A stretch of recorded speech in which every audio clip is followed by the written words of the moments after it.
হবিগঞ্জ নিউফিল্ড মাঠে সকাল থেকেই লোকে লোকারণ্য। জামায়াত আমির ডাক্তার শফিকুর রহমানকে এক নজর দেখতে এ ভিড়। নির্বাচনী জনসভায় অংশ নিতে শনিবার সকাল 11টার কিছু পরে আকাশপথে হবিগঞ্জে আসেন শফিকুর রহমান। জনসভায় অংশ নিয়ে প্রতিশ্রুতি দেন এ অঞ্চলের মৎস্য, বনজ ও খনিজ সম্পদ রক্ষা এবং সুষম ব্যবহারের।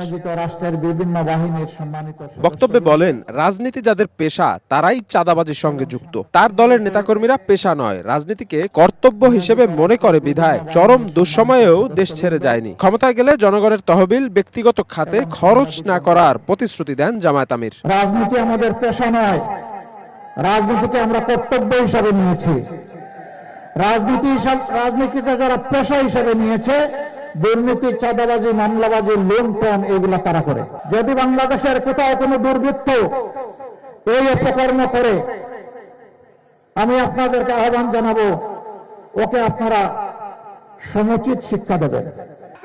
ঢাকায় আন্দোলনকারীদের ওপর পুলিশের চড়াও হওয়া প্রসঙ্গে জামায়াত আমির বলেন, যাদের কাজ আইন শৃঙ্খলা সমুন্নত রাখা তারাই জনগণের বিরুদ্ধে আইন হাতে তুলে নিলে ফল ভালো হয় না। এ সময় প্রশাসনকে আগামী নির্বাচনে কোনো দলের পক্ষ না নিয়ে 18 কোটি মানুষের পক্ষ নেবার আহ্বান জানান তিনি। নিরপেক্ষ অবাধ নির্বাচনের জন্য জনগণের যেমন দায়িত্ব আছে, রাষ্ট্রীয় কর্মকর্তা কর্মচারীদেরও সেই দায়িত্ব আছে।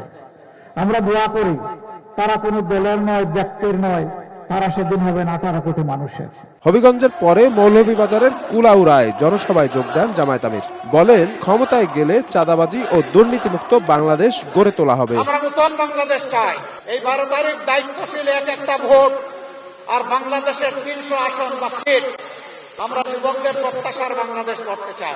পরে সিলেট সরকারি আলিয়া মাদ্রাসা মাঠে জনসভায় অংশ নেন জামায়াত আমির। বলেন, ক্ষমতায় গেলে জনগণের অর্থ লোপাটকারীদের শান্তিতে থাকতে দেয়া হবে না। এমন দেশ গঠন করা হবে যেখানে চা শ্রমিকের সন্তানও দেশের প্রধানমন্ত্রী হতে পারবে। 54 বছরে দেশের টাকা লুটপাট হয়েছে সকল আমলে। কেউ ফিরিস্তা ছিলেন না, বুকে হাত দিয়ে বলতে পারবেন না আমরা ফিরিস্তা ছিলাম।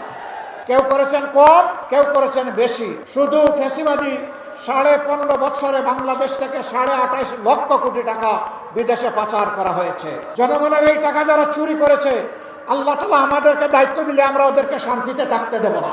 এসব জনসভায় গণভোটে হ্যাঁ এর পক্ষে প্রচারণা চালান ডাক্তার শফিকুর রহমান। সিলেটের জনসভার মাধ্যমে জামায়াত আমিরের ঢাকার বাইরে নির্বাচনী প্রচারণার আনুষ্ঠানিক পর্দা নামলো আজ। দেশব্যাপী তিনি বিভিন্ন জায়গায় কর্মসূচি পালন করে জনগণকে মূলত ন্যায় এবং ইনসাফের পক্ষে রায় দেওয়ার জন্য আহ্বান জানিয়েছেন। এখন দেখার বিষয় আগামী 12ই ফেব্রুয়ারি কি সিদ্ধান্ত নেয় জনগণ। শফিক মুন্সি, সময় সংবাদ।